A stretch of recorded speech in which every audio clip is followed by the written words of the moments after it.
इस संशोधन विधेयक में ट्रांसजेंडर समुदाय के अधिकारों का हनन है, पहचान का दमन है और संवैधानिक मूल्यों पर सीधा हमला है लेकिन यह संशोधन उस अधिकार को समाप्त कर देता है।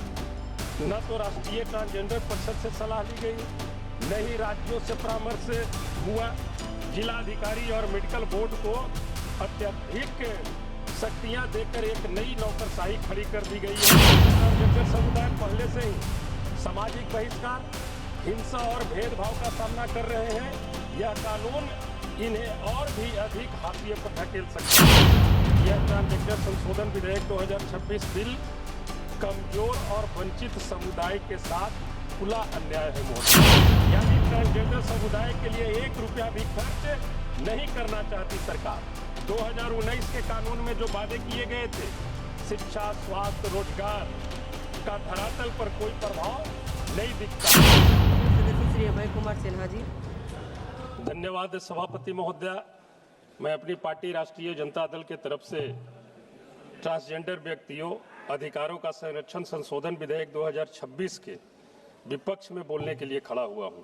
महोदया, इस संशोधन विधेयक में ट्रांसजेंडर समुदाय के अधिकारों का हनन है, पहचान का दमन है और संवैधानिक मूल्यों पर सीधा हमला है महोदया, मैं स्पष्ट रूप से कह सकता हूं कि यह ट्रांसजेंडर संशोधन विधेयक 2026 बिल कमजोर और वंचित समुदाय के साथ खुला अन्याय है महोदया।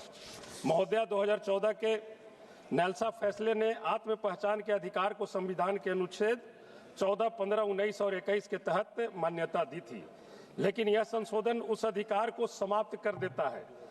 न तो राष्ट्रीय ट्रांसजेंडर परिषद से सलाह ली गई, न ही राज्यों से परामर्श हुआ।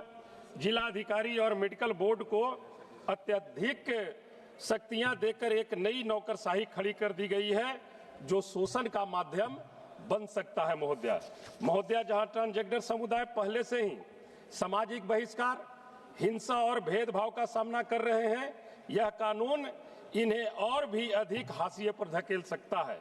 इस विधेयक के वित्तीय ज्ञापन में साफ लिखा है, कोई अतिरिक्त खर्च नहीं, यानी ट्रांसजेंडर समुदाय के लिए 1 रुपया भी खर्च नहीं करना चाहती सरकार।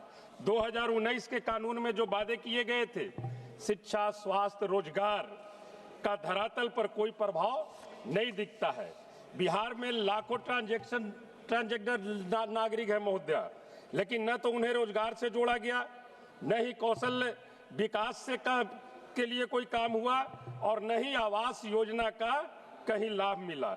यह बिल आर्थिक रूप से उन्हें पूरी तरह असहाय छोड़ देता है।